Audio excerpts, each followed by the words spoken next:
¿Qué tal? Pues bienvenidos a otra clase de estadística. En esta ocasión vamos a estudiar la prueba de Shapiro-Wilk.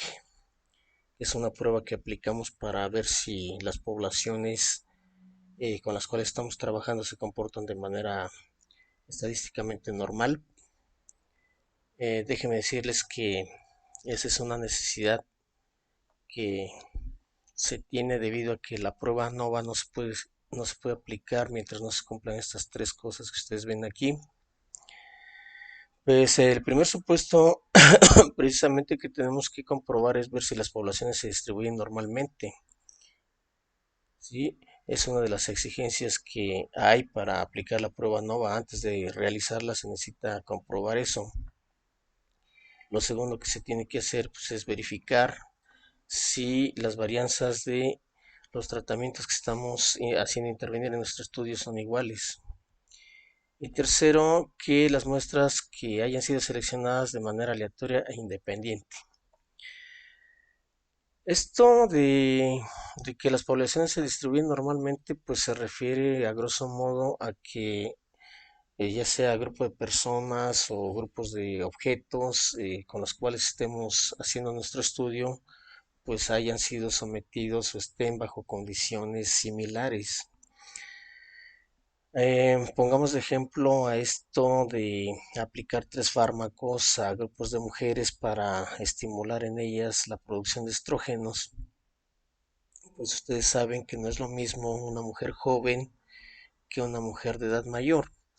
Una mujer que se encuentra en el grupo de edad de 18 a 30 años, pues su producción, sus niveles de producción de estrógeno, pues son mucho mejores que una mujer de edad avanzada y por lo tanto, pues no tendría mucho sentido entremezclarlas en un estudio sobre generación de estrógenos. Tenemos que decidirnos sobre qué grupo de edades vamos a realizar el estudio. Podríamos elegir uno u otro, pero no ambos, porque si no, entonces eso podría ser una variable que podría estar afectando a nuestro estudio. Y como a veces es muy difícil darse cuenta de si no existen variables por ahí escondidas que estén interviniendo, pues entonces es muy importante comprobar si los datos que estamos obteniendo justamente se comportan de manera normal. Y para eso, pues en 1965 Samuel Shapiro y Martin Wilk generaron una manera de hacerlo. Pues ellos proponen llevar a cabo una prueba de hipótesis. Ustedes saben que una prueba de hipótesis pues consta de cuatro pasos. Lo primero que tienes que poner es cuáles son las hipótesis que quieres probar. En este caso, pues queremos demostrar si la distribución que está asociada a los datos que estamos estudiando pues se comportan de manera normal o no lo hacen, ¿sí? Eso es lo primero que tenemos que establecer en nuestra prueba de hipótesis. El segundo paso, em, pues es evaluar un estadígrafo de prueba cuyo valor al ser evaluado pues nos va a permitir decidir si aceptar a H0 o rechazarlo. En este caso, Shapiro y Wilk pues proponen esta fórmula que ustedes ven aquí, para calcular un valor que nos permita tomar esa decisión. Esa fórmula consta de tres parámetros que son los AIs, que son simplemente coeficientes que los podemos encontrar en una tabla que diseñaron estos señores. Todo lo que tenemos que localizar es el número de datos con los cuales estamos trabajando y directamente ella te arroja todos los valores que necesitas considerar para llevar a cabo tu estudio. Lo otro que nos exige esta fórmula pues es calcular unos valores que se llaman PIs o pesos. Esos PIs pues los vamos a calcular de la siguiente manera. Lo primero que vamos a generar son unas diferencias o desviaciones de los datos que están en cada tratamiento hacia su media.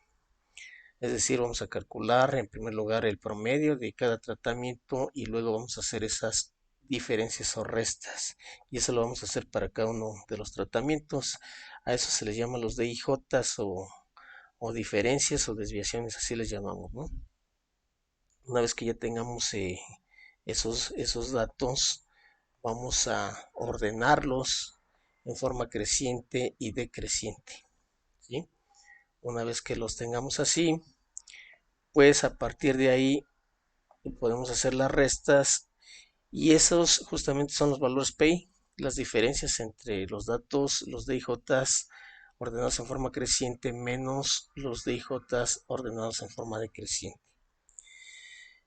Y dicen Shapiro y Wilks que bueno, pues hay exactamente o sea, la mitad de esos datos, del total de datos que estamos manejando, justamente necesitamos nada más m de ellos. ¿Por qué razón? Pues porque son la resta de los datos ordenados. Entonces, pues al superior le resto al más pequeño y luego al siguiente superior le resto al que le sigue al más pequeño y así, ¿no? Entonces se generan exactamente la mitad de datos, son los con los que son con el número de PEIs que vamos a usar para calcular esta W de Shapiro-Wilks. Quizás con un ejemplo te quede un poco más claro. Ese ejemplo vamos a dar más adelante. Pero no nada más necesitamos esos dos parámetros, necesitamos también medir la D, que se calcula determinando en primer lugar la varianza de esos DIJs que acabamos de generar. Los multiplicamos por el número de datos menos 1 y listo. Entonces esa sería la D. Ya tenemos todos esos valores, pues entonces ya podemos calcular ese W que nos va a servir para aceptar o rechazar a la H0, ¿no? Dependiendo de si cae pues en la zona de aceptación o de rechazo. Shapiro y Wilk recomienda que tu zona de rechazo siempre lo pongas a la izquierda de un valor que ellos le llaman valor frontera o de referencia y a la derecha pues pongas la zona de aceptación.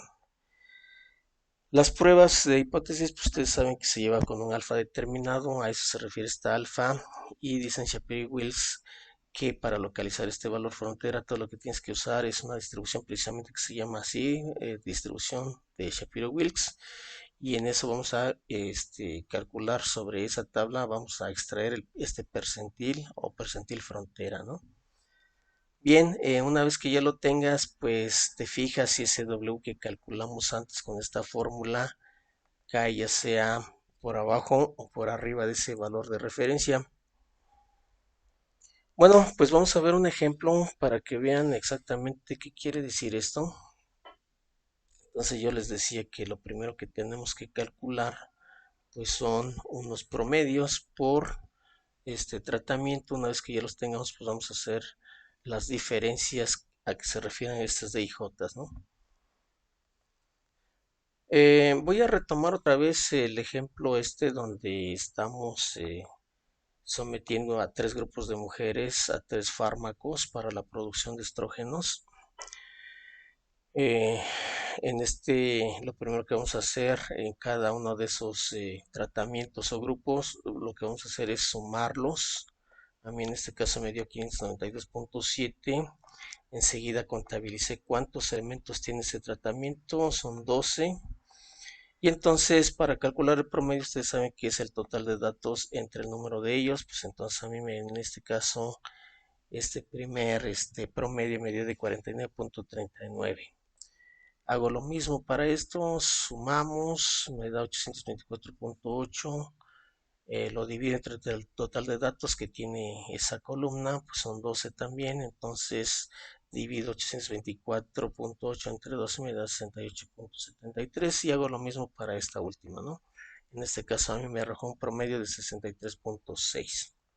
Aproveché de una vez para sumar estos 3 valores, estos 3 números de datos que contiene cada uno de estos tratamientos, 12 más 12 más 13, medio 37, ¿no? Si quieren de una vez podemos calcular esa M a que se refiere Shapiro y Wilks. Todo lo que tenemos que usar pues es calcular la mitad de ese valor que está ahí y redondearlo.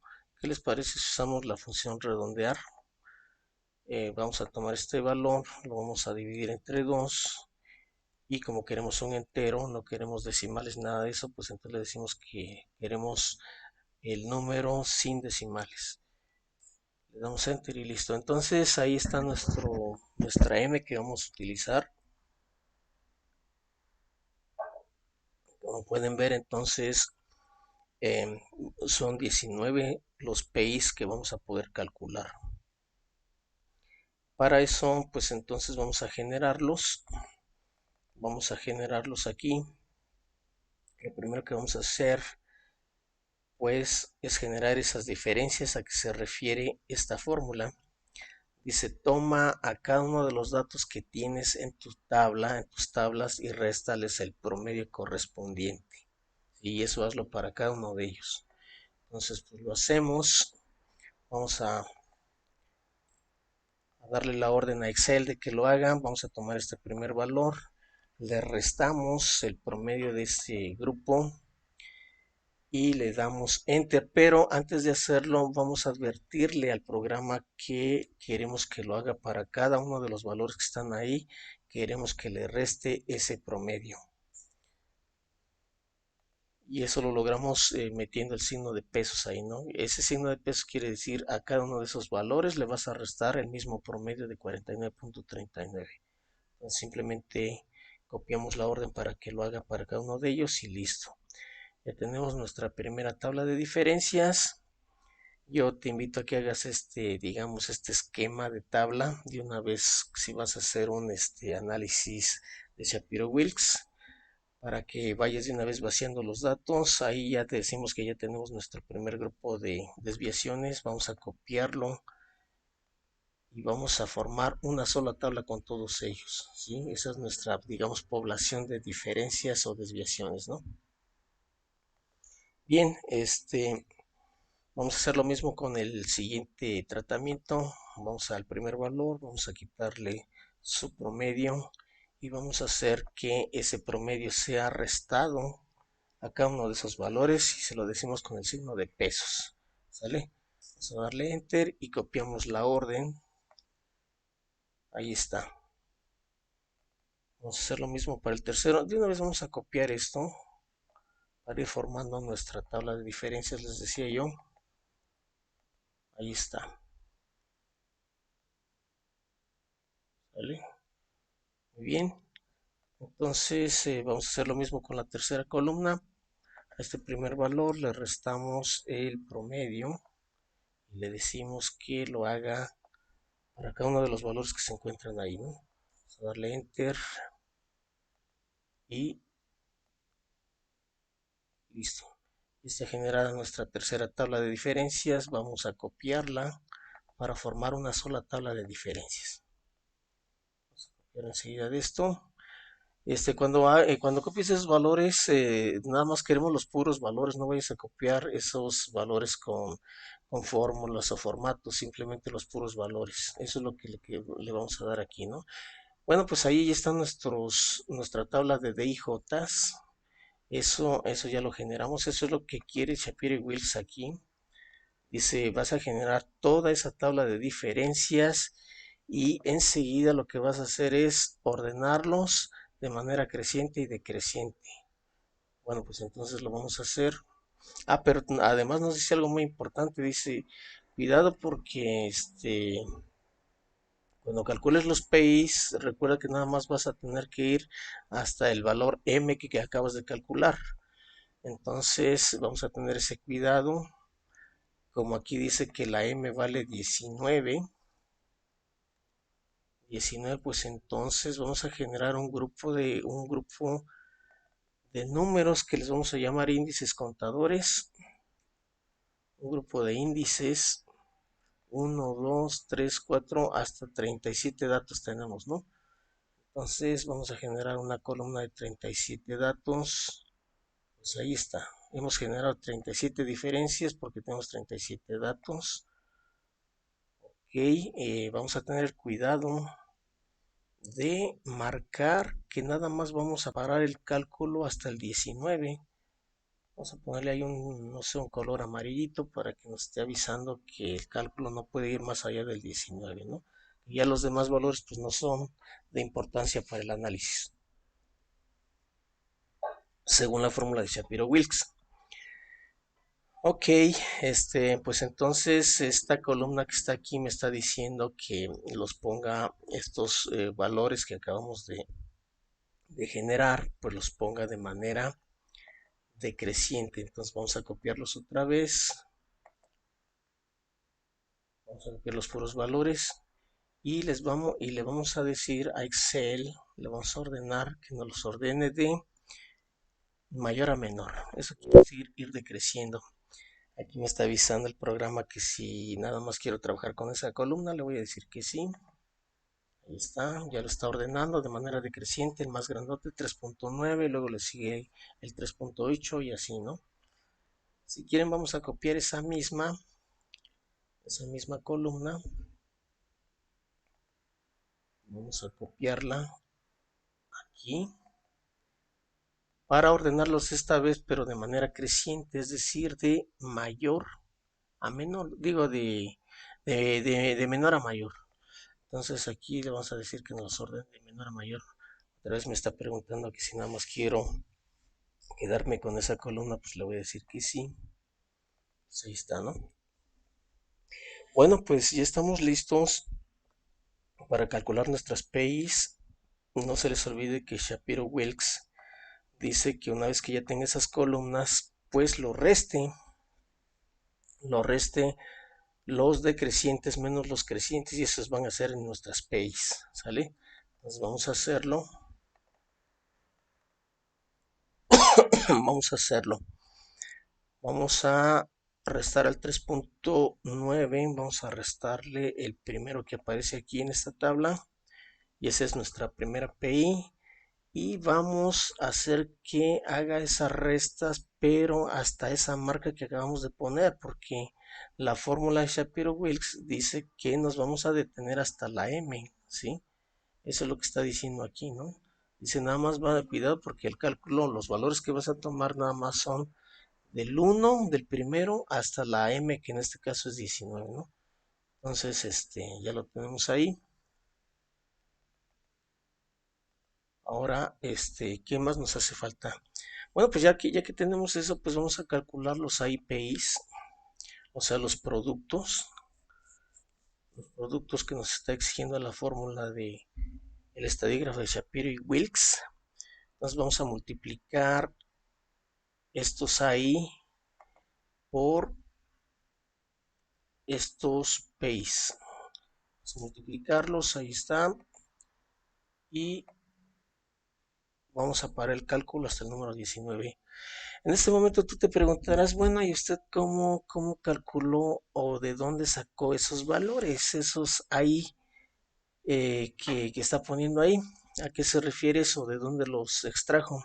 Te decía yo que esos valores se extraen de una tabla que se llama coeficientes de Shapiro-Wilks. Y pues yo te voy a proporcionar esa tabla para que vayas trabajando los ejercicios que tengas que hacer. En esa tabla vamos a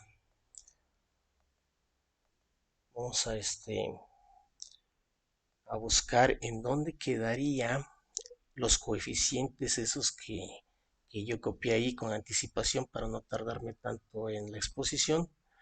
Me está diciendo este índice que los coeficientes del estadístico de Shapiro-Wilk están en la página 20. Pues entonces vámonos hasta la página 20 para localizar los correspondientes a los 37 datos que tenemos. Vamos a la página 20 a ver si nos lanza hasta allá.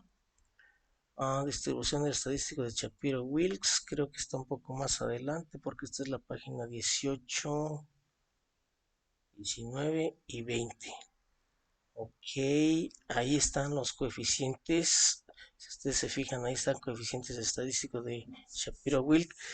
Pero todavía aquí estas tablas están hasta el 10, hasta el 20, hasta el 30. Seguramente tenemos que irnos a la próxima página para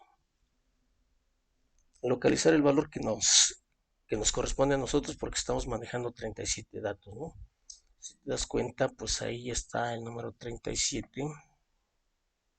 Dice que para ese conjunto de datos yo necesito tomar y copiar en esa tabla que estoy haciendo a todos estos 19 datos que me está dando la tabla, ¿sí? Entonces es lo que voy a hacer, es lo que hice más bien. Antes de iniciar la exposición, pues es lo que hice fue copiar en esta tabla a esos números que tú estás viendo, punto 40, punto 27, etcétera, ¿no? Todos esos valores los concentré aquí, si tú te das punto 40, punto 27, etcétera, ¿no? Vamos a borrar esto para que no se esté estorbando. Ok, pues entonces de esa manera se extraen los coeficientes ahí. Si yo te doy otros datos, pues tú tienes que buscar el correspondiente. No se te olvide que tu guía va a ser el número de datos que tengas, los 37, ¿sale? Ok, pues una vez que ya tengamos eso,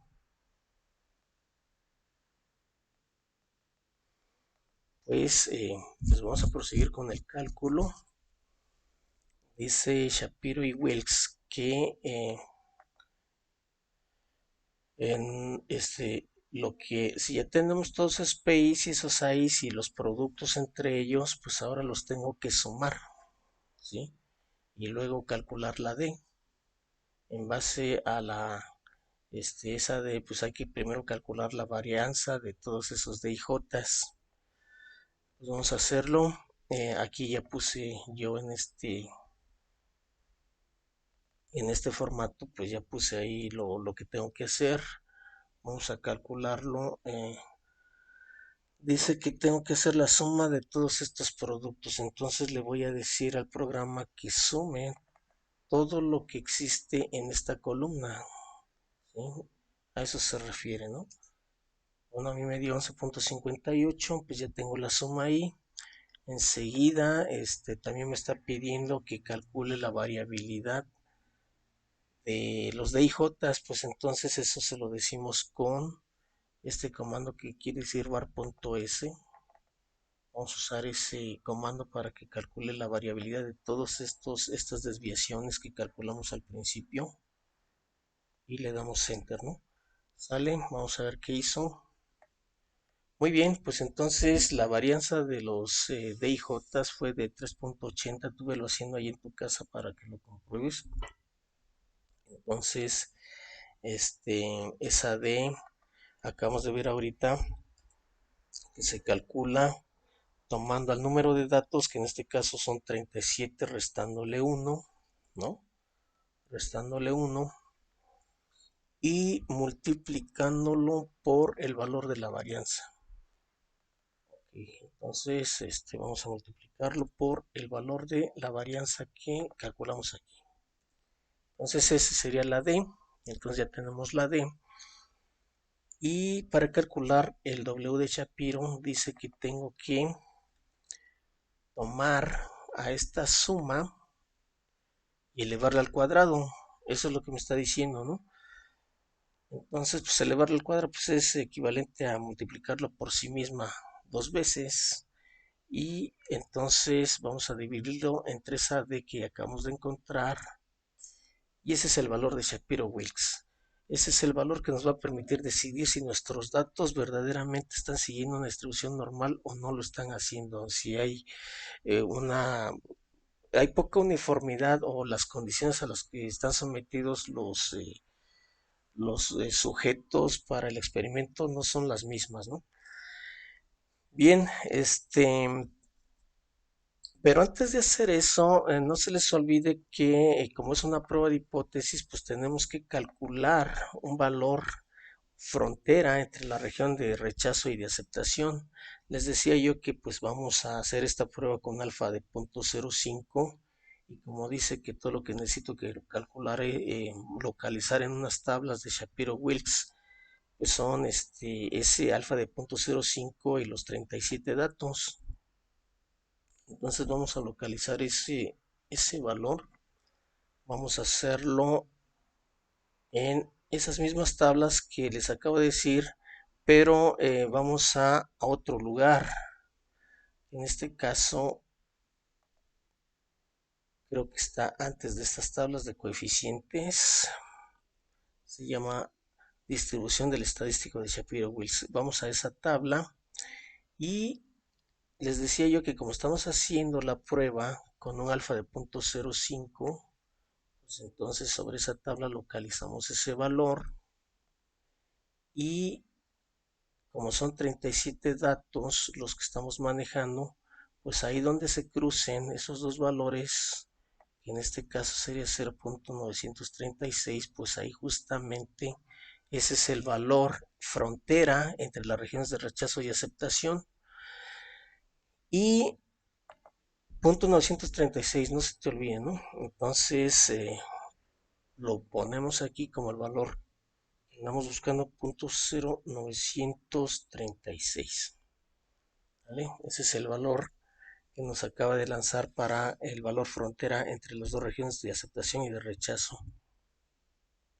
Entonces yo te preguntaría, ¿este valor de decisión cayó en la zona de aceptación o de rechazo? Entonces no se te olvide que este punto 936 es tu valor frontera. Entonces vamos a ubicarlo aquí. Vamos a ver si lo podemos escribir con estos marcadorcitos. Entonces ahí nos quedó de 0.936, ¿no? 0.936. Muy bien, pues ahí está. Ese es nuestro valor frontera y nuestra W de Wilks, de Shapiro-Wilks, pues fue de punto 979, pues obviamente está rebasando por un poquito a ese valor, ¿no? 0.979 dijimos, ¿no? 0.900, o sea, lo que pasa es que no se puede escribir muy bien con esto. Vamos a 0.979.